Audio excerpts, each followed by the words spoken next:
Supreme court ने नाबालिग पर जिनसी हमले के लिए बॉम्बे हाई कोर्ट के जिस्म से जिस्म के राब्ते की तशरीह को मुस्तरद कर दिया। अदालत ने इसे फेल को काबिल मजम्मत करार दिया। अदालत के मुताबिक पॉस्को एक्ट का मकसद बच्चों पर जिनसी हमले और इनके इस्तेहसाल को रोकना है, इसलिए जिस्म से जिस्म का राब्ता भले ही ना हो, यह काबिल मजम्मत है। ख्याल रहे कि इस साल के इब्तिदाई महीने में बॉम्बे हाई कोर्ट की नागपुर बेंच ने नाबालिग के साथ जिनसी हमले को लेकर एक बड़ा फैसला सुनाया था। एक मामले की समाअत करते हुए अदालत ने कहा था कि किसी नाबालिग के कपड़े उतारे बगैर उसके जिस्म के हिस्सों को छूना जिनसी इस्तेहसाल नहीं है और ऐसे हमलों को जिनसी हमलों से बच्चों की हिफाजत के कानून पॉस्को के तहत नहीं लाया जा सकता।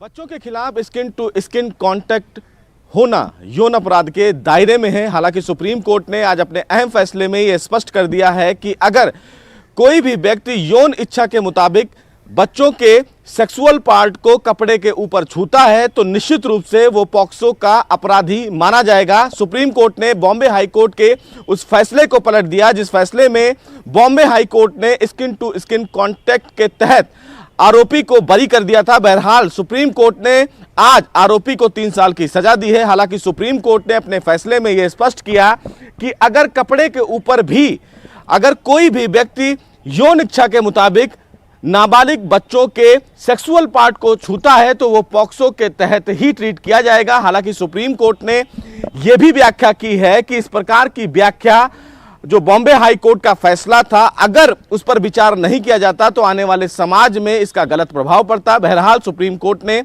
आज अपना अहम फैसला देते हुए यह स्पष्ट कर दिया है कि बच्चों को किसी भी तरीके से अगर यौन इच्छा के मुताबिक परेशान किया जाता है तो वो आरोपी पॉक्सो के तहत ही ट्रीट किया जाएगा। कैमरामैन जगदीश गौतम के साथ सुशील पांडे, न्यूज़ 18 दिल्ली। मरकजी वजीर दिफा राजनाथ सिंह इस वक्त लद्दाख के दौरे पर है। उन्होंने रिजांगला और मेमोरियल पर शहीदों को खराज अकीदत पेश किया। उन्होंने फौजी जवानों से मुलाकात की और मुल्क की सलामती और सरहद की निगरानी के लिए इनकी हौसला अफजाई की। वजीर दिफा लेह की सरहदों का तफसीली जायजा भी लेंगे।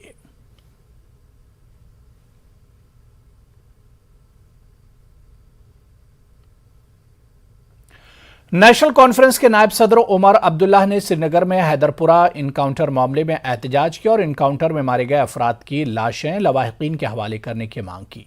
उमर अब्दुल्ला ने मुतासिरीन को इंसाफ देने का मुतालबा भी किया।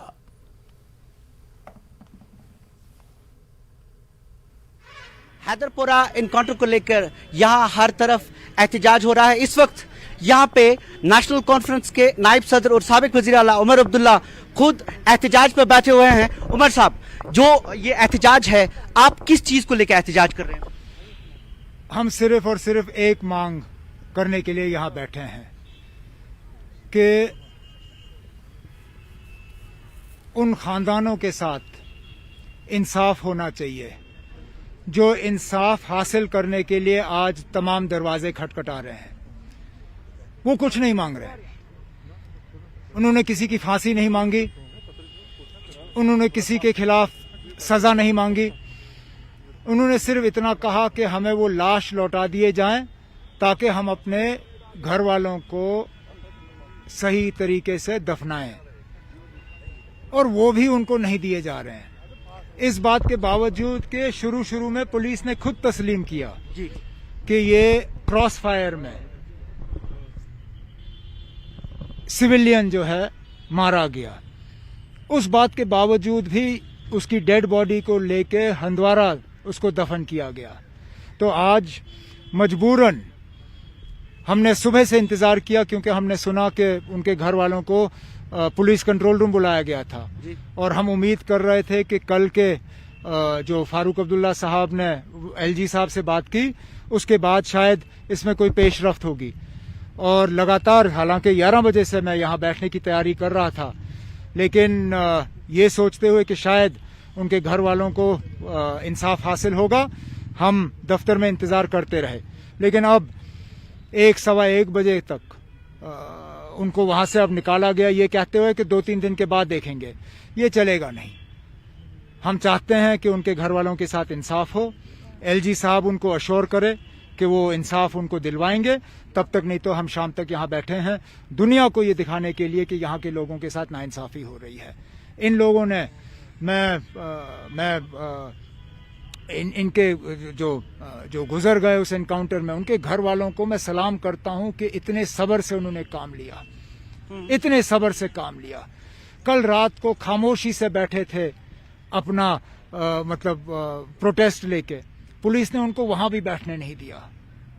तो आज कितने सालों के बाद आप मुझे देख रहे हैं ये करते हुए। शायद इससे शायद आपको पता चलेगा कि वाकई ये एक इंसानी मसला है, ये एक इंसानी मसला है, लेकिन इसको इंसानियत के दायरे में जो है इसका हल नहीं ढूंढा जा रहा है। और वही हम डिमांड करने यहाँ बैठे हैं कि इन घर वालों के साथ जो है इनके साथ इंसाफ होना चाहिए। इसलिए साइलेंट आप देखें ना, कोई शोर शराबा नहीं, कोई नारेबाजी नहीं, हम सड़क बंद नहीं कर रहे हैं, हम नहीं तो दफ्तर से जुलूस में आते, लेकिन कोई दफ्तर बंद नहीं, कोई जुलूस नहीं, कोई पत्थरबाजी नहीं, कोई नारे नहीं, हम गवर्नमेंट के खिलाफ कोई आवाज नहीं उठा रहे हैं। वो तो उनकी फैमिलीज ने भी ऐसा ही किया, लेकिन तभी प्रेस कॉलोनी में क्या हुआ कल, वही मैं आपसे कह रहा हूँ, तभी तो हम मजबूर हुए। नहीं तो कल तक मैं अपने साथियों से कह रहा था कि हम एहतजाज नहीं करेंगे, हम गवर्नर से बात करेंगे, हम दरवाजे खटखटाएंगे, हम इनको इंसाफ पहुंचाने की कोशिश करेंगे। लेकिन कल रात इनके साथ जो हुआ उसके बाद मुझसे रहा नहीं गया। लगातार सुबह से फिर मैं अपने साथियों से मशवरा करते आया कि मैं अब खामोश नहीं बैठूंगा, मैं खामोश नहीं बैठूंगा। मैं अपनी नाराजगी जो है, अपनी नाराजगी का इजहार करना चाहता हूं, और मैं अपने इस छोटे से तरीके से दुनिया की आंखें खोलना चाहता हूं कि ये कुछ नहीं मांग रहे हैं। मैं शायद मुझे एतराज होता अगर ये कहते नहीं जी आप लटकाओ, फांसी लटकाओ जिन्होंने ये एनकाउंटर किया। वो ये तक नहीं कह रहे हैं, वो ये भी नहीं कह रहे हैं कि जनाब आप फौरन कार्रवाई करो। वो सिर्फ कह रहे हैं हमें डेड बॉडी दे दीजिए। यहां तक कि वो कहते हैं कि जनाब हम कोई बड़ा ये प्रोग्राम नहीं रखेंगे उनको दफन करने के लिए। मैंने खुद उनके घर वालों को कहते हुए सुना कि जनाब आप हमें 12 बजे रात को डेड बॉडी दे दीजिए, हम 2-3 बजे सुबह तक उसको दफनाएंगे ताकि कोई लॉ एंड ऑर्डर प्रॉब्लम ना हो। उसके बावजूद भी उन्हें वो डेड बॉडीज नहीं दी जा रही हैं। तो ये हम क्या कर रहे हैं ना, अब इंसानियत का हम यहाँ कत्ल कर रहे हैं, और इसको देखते हुए मुझसे अब रहा नहीं गया। जुडिशियल इंक्वायरी की बात की है, मैं उसमें नहीं पढ़ूंगा। मुझे जुडिशियल इंक्वायरी, मेरा वो मकसद ही नहीं है यहाँ बैठने का। अगर मेरा मकसद इंक्वायरी का होता तो फिर गवर्नर साहब ने पहले ऐलान किया इंक्वायरी का। मेरा वो मकसद ही नहीं है इंक्वायरी का। मैं इस बात पे हुई नहीं कि एनकाउंटर हुआ, कैसे हुआ, किसने किया। मेरा वो भी तो सवाल है, वो सवाल है, लेकिन मेरा वो मकसद नहीं है आज। वो आप सवाल उठाइए, वो आप लोगों का काम है उठाना। मैं सिर्फ और सिर्फ इंसानियत के दायरे में ये चाहता हूं कि लोगों की आंखें खुली और इनको ये डेड बॉडीज मिले। देखिए ना, मैं उस मीटिंग में बैठा था जब इस मुल्क के वजीर आजम ने कहा कि दिल्ली से दूरी और दिल की दूरी वो दूर करना चाहते हैं, और मैं खुश हुआ ये सुन के, क्योंकि हमें भी ये लगता था कि बहुत ज्यादा दूरी हुई है। लेकिन अगर इस दूरी को कम करने का यही तरीका है तो फिर तो हम और दूर जा रहे हैं ना। आज मैं मजबूरन आज आपके सामने इस तरह बैठा हूं, तो अंदाजा करिए ना अब लोगों के दिलों में क्या बात होगी। एक साबिक वजीर आला यहाँ पे, मुझे खुद याद नहीं है कि पिछली बार मैंने इस तरह कब किया होगा। मुझे खुद याद नहीं है, मेरी आदत नहीं है कि मैं ये करूं। लेकिन आज मैंने सोचा मेरे पास और कोई तरीका नहीं है, मुझे बैठ के खामोशी से मैं ना अपने साथियों को यहाँ शोर करने दूंगा, ना खुद शोर करूंगा। मैं सिर्फ आपसे बात कर रहा हूं, इसके बाद मैं खामोश हो जाऊंगा। लेकिन एक सवाल ये भी बनता है कि हम कहां पे पहुंचे। एक साबिक वजीर आला, एक सबसे बड़ी पार्टी का नायब सदर लाशें मांग रहा है अभी इस वक्त। ये सवाल भी नहीं, अब सवाल पहले ये होता था कि आप इन्वेस्टिगेशन कराइए अगर कोई मसला घेरे में आता है। पुलिस का बयान, उनके घर वालों का बयान, और जम्मू से जो रामबन के शख्स के उनके घर वालों के जो बयान आए, उसके बाद सवाल तो ये बनता था कि इंक्वायरी मांगे कि ये हुआ क्या और क्यों मरे। अब सवाल ये अब कहां पे पहुंचे कि हम लाशें मांग रहे। यही तो बदकिस्मती है, ये तो हमारा नया कश्मीर है। हम खुद यहाँ पे इस बात से परेशान हैं अब कहाँ ना, अब इंसाफ तो दूर की बात, हम तो अब कहते हैं ना, अब हमें लाश ही दे दीजिए, हम कम से कम उसको दफन करें। और यहां तक कि हम किसी मिलिटेंट की लाश नहीं मांग रहे हैं, मातम का हक मांग रहे हैं। हम कहते हैं ना अब कि खुद पुलिस ने माना कि क्रॉस फायर में मारे गए, खुद पुलिस ने कहा कि इनको ले लिया गया था उस बिल्डिंग में आइडेंटिफिकेशन के लिए और उस दौरान ये मरे। तो ये है ना कि जो लोग पुलिस की मदद कर रहे थे उस वक्त वो मरे, और पुलिस की मदद करते करते जो मरा उसको आप हंदवारा में दफना रहे हो। कल को कौन मदद करेगा पुलिस की ना? शुक्रिया। ये आप सुन रहे थे उमर अब्दुल्ला, नेशनल कॉन्फ्रेंस के नायब सदर, साबिक वजीर आला, जो ये कह रहे हैं कि हम जो लाशें वापस करने की मांग कर रहे हैं, कोई बड़ी मांग नहीं है। ये एक ऐसे शख्स की जिसके बारे में पुलिस खुद कह रही है कि ये सिविलियन था, अल्ताफ के बारे में पुलिस ने खुद कहा कि ये सिविलियन था, लेकिन उसके बावजूद भी उसको हंदवाड़ा में दफनाने की बात कही गई। अब यहां पे नेशनल कॉन्फ्रेंस का एहतजाज सिर्फ इस वजह से है कि उनके घर वालों को, उनके लवाकिन को, जिनके बारे में पुलिस ये खुद मानती है कि वो सीधे तौर पे इनकाउंटर में शामिल नहीं थे, उनको उनकी लाशें वापस की जाए। कैमरा पर्सन अयूब के साथ शब्बीर अहमद, न्यूज़ 18 उर्दू, श्रीनगर। हैदरपुरा इनकाउंटर की मजिस्ट्रियल इंक्वायरी का हुक्म दिया गया है। एडीएम रैंक के अफसर के जरिए तहकीकात की जाएंगी। तहकीकात के बाद हुकूमत मुनासिब कार्रवाई करेगी। जम्मू कश्मीर के एलजी मनोज सिन्हा ने कहा कि इंतजामिया मासूम शहरियों की जानों के तहफ्फुज के अज़्म का इयादा करती है, कोई नाइंसाफी नहीं होगी।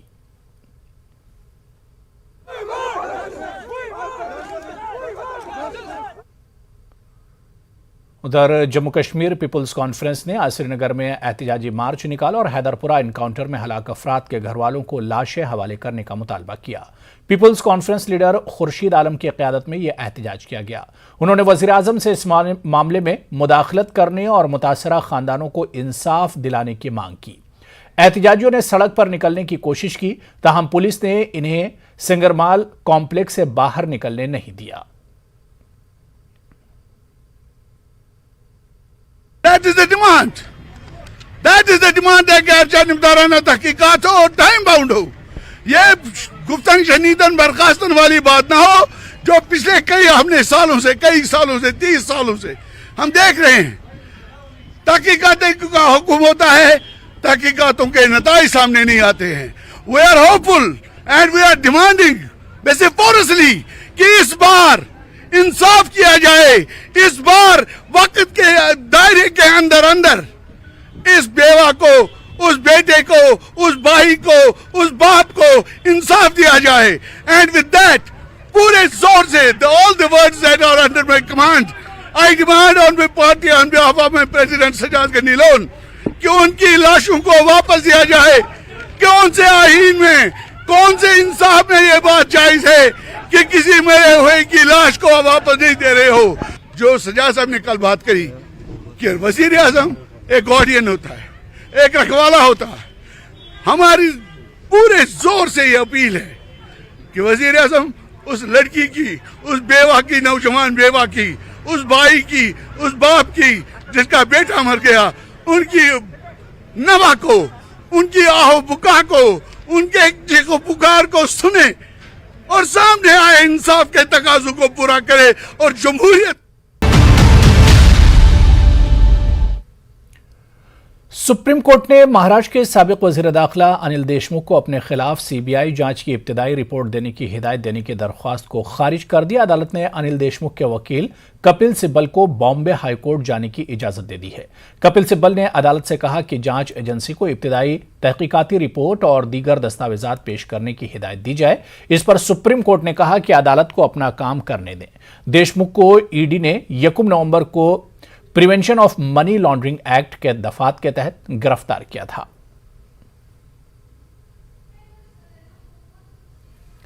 सुप्रीम कोर्ट ने मुंबई के साबिक पुलिस कमिश्नर परमबीर सिंह को गिरफ्तारी से तहफ्फुज देने की दरख्वास्त पर समाअत करते हुए इनके वकील से पूछा कि सिंह खुद कहां हैं, जिसके जवाब में उनके वकील ने कहा कि हम मामला करके बताएंगे। अदालत ने कहा कि हम इस वक्त तक कोई तहफ्फुज नहीं दे सकते और ना ही कोई समाअत कर सकते हैं जब तक अदालत के पास इस सवाल का जवाब ना हो कि आपका मौक्किल कहां है। वाज़ेह है कि परमबीर सिंह पिछले 6 माह से लापता हैं। कई बार इन्हें क्राइम ब्रांच और तहकीकाती कमेटी के सामने पेश होने को कहा गया, लेकिन वो पेश नहीं हुए। अब मुंबई की एक अदालत परमबीर को फरार करार दे चुकी है।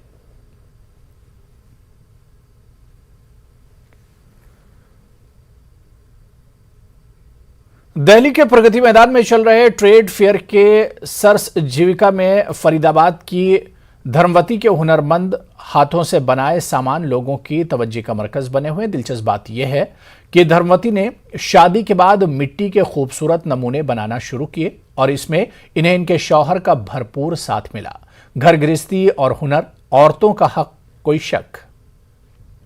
कहते हैं कि हुनर को कोई मात नहीं दे सकता, सिर्फ जरूरत है एक पंख की।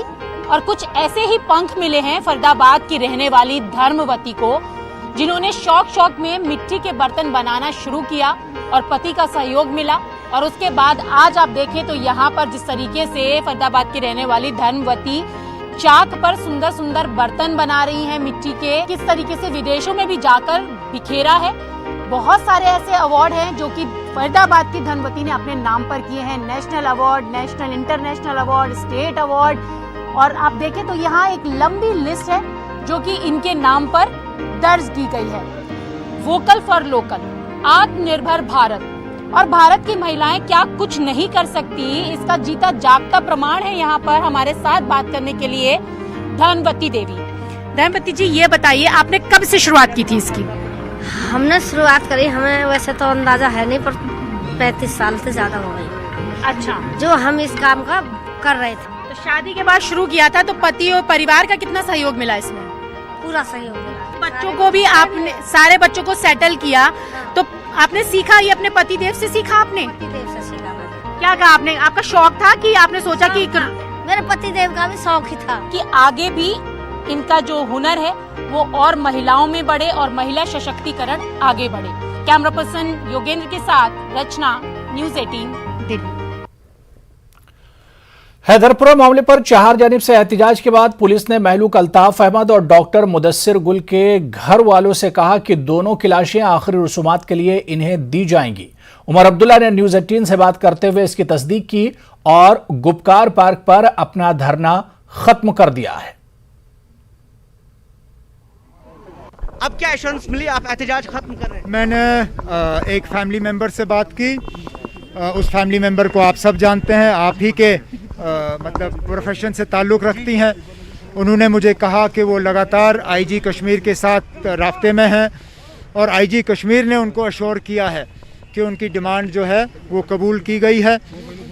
उन्होंने अब ये कहा कि अब इस साइलेंट सिट डाउन प्रोटेस्ट की अब इसके बाद ज़रूरत नहीं है। तो उनकी जब अश्योरेंस उनको मिल चुकी है, जब वो मुतमईन है, तो मुझे फिर इसको और ज़्यादा लंबा खींचने की ज़रूरत नहीं। हम उन्हीं के लिए ये कर रहे थे। अगर वो मुतमईन है तो फिर मैं भी इसमें और कुछ ना कहना चाहता हूँ ना करना चाहता हूँ। इंक्वायरी के बारे में तो बता सकते हैं कि देखिए, इंक्वायरी की हम सिर्फ यही उम्मीद रख सकते हैं कि इंक्वायरी ट्रांसपेरेंट हो, इंक्वायरी फेयर हो और इंक्वायरी जो है टाइम बाउंड रहे। ये नहीं कि 10 साल 15 साल के बाद भी हम इस इंक्वायरी की रिपोर्ट का इंतज़ार करें। टाइम बाउंड तरीके से ये इंक्वायरी हो, फैक्ट्स जो हैं लोगों के सामने रखे जाएं, उसके बाद उस पर तबसरा होगा। ये थे उमर अब्दुल्ला, जिन्होंने अब ये एहतजाज खत्म किया है।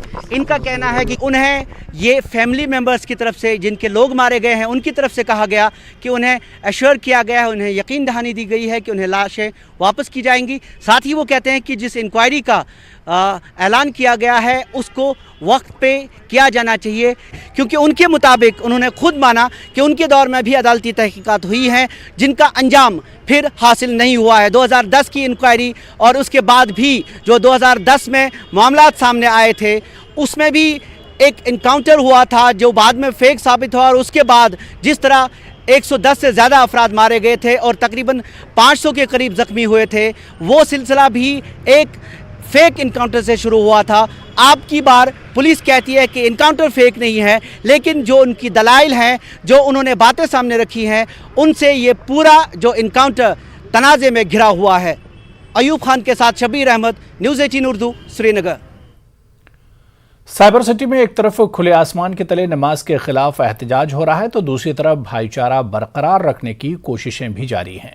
इस हवाले से गुरु सिंह सभा ने गुरु पर्व से पहले भाईचारे की एक शानदार मिसाल पेश की है। इसने अपील करते हुए कहा कि अगर मुसलमान भाई चाहें तो कोविड गाइडलाइंस के तहत हमारे गुरुद्वारों में नमाज जुमा अदा कर सकते हैं। गुरु सिंह सभा के मुंतजिम से न्यूज़ 18 उर्दू ने खास बातचीत की। गुरुग्राम में पिछले कई महीनों से लगातार खुले में नमाज को लेकर के विवाद चल रहा है। गुरुग्राम में कई ऐसी जगह रही हैं जहां जब भी मुस्लिम समाज के लोग नमाज पढ़ने गए तो कई हिंदू संगठनों ने इसका विरोध किया और उसके बाद विवाद हुआ। हालांकि प्रशासन ने कई बार कोशिश की कि इनके बीच में सुलह कराई जाए ताकि जो जुम्मे की नमाज है कम से कम वो खुले में हो सके, लेकिन लगातार हिंदू संगठन इसका विरोध कर रहे थे। लेकिन इन सब के बीच एक अच्छी खबर ये है कि गुरुग्राम में गुरुद्वारा श्री गुरु सिंह सभा ने एक बड़ा फैसला लिया है। उन्होंने ये कहा है कि कोई भी मुस्लिम समाज के जो लोग हैं वो जुम्मे के नमाज के लिए गुरुद्वारे में आ सकते हैं और गुरुद्वारे में नमाज पढ़ सकते हैं। इस वक्त मैं गुरुग्राम के सब्जी मंडी में जो गुरुद्वारा है, जो कि बड़ा गुरुद्वारा जिसे कहा जाता है गुरुग्राम का, वहाँ पर मौजूद हूँ और यहाँ पर जो सिख समुदाय के लोग हैं वो मौजूद हैं। जो प्रधान हैं यहाँ पर वो भी मेरे साथ मौजूद है। उनसे ही बातचीत करते हैं और जानने की कोशिश करते हैं कि क्या कुछ फैसला लिया गया है। क्या फैसला आप लोगों ने लिया है? इसमें देखो फैसला इसमें कोई मैंने बड़ा देखी फैसला नहीं लिया। हमने तो समाज में लड़ाई झगड़े से बचाना कल को कोई आपस में भिड़ ना जाए। देखो अगर किसी को आपत्ति है खुले में नमाज पढ़ने में, हमने तो कहा कि अगर खुले में आपत्ति है तो हमारे गुरुद्वारे के बेसमेंट में आओ, कोविड की डायरेक्शन फॉलो करो, नमाज अदा करो और चले जाओ। हफ्ते में एक बार ही तो नमाज पढ़नी है 20 मिनट की, उसके लिए भी हम अपना भाईचारा क्यों खराब करें। अगर हम देखें तो पिछले कई दिनों से लगातार ये विवाद हो रहा है, तो उसके मद्देनजर क्या कोई हिंदू संगठन तो अब आपको नहीं बोल रहा है कि आप गुरुद्वारे क्यों बोल रहे हैं? देखो हमें कोई कुछ नहीं कह सकता। ये गुरु घर है, गुरु घर गुरु का द्वार। ये तो हिंदू मुस्लिम सिख ईसाई सबके लिए एक बराबर है। देखो हमारी पहली पातशाही धन श्री गुरु नानक देव जी का फरमान था, अव्वल अल्लाह नूर पाया कुदरत के सब बंदे, एक नूर से सब जगह उठे, कौन पले कौन बंदे।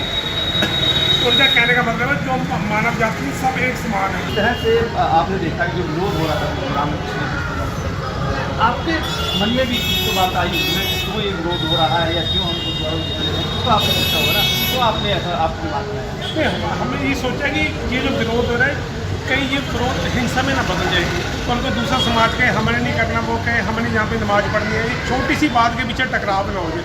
देखो ये हमारा जो देश है हिंदू मुस्लिम सिख ईसाई से चलता है। एक भी पिलर इसमें टूट गया तो देश तो फिर खिंड जाएगा ना। ये मोतियों से परोया देश है, इसको हम तो कोशिश करेंगे देश ना खिंडे। जैसे आपने कल परसों सुना होगा एक लड़के का नाम नहीं पता, ज़्यादा समाज से आते हैं, वो भी तो हिंदू है।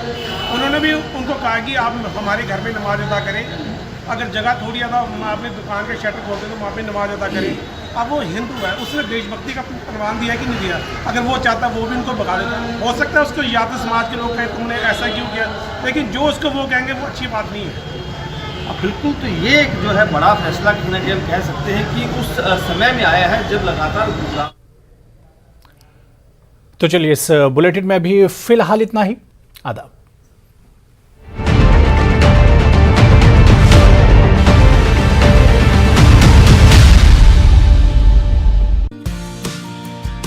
औरतों का हक कोई शक ये कार्यक्रम जो आपने शुरू किया है और जिसमें मुझे लगता है कि आप बहुत सारी लड़कियों को आज इस तरह इंस्पायर कर रही है, प्रतिभावान कर रही है, तो मैं बहुत सारी धन्यवाद दूंगी।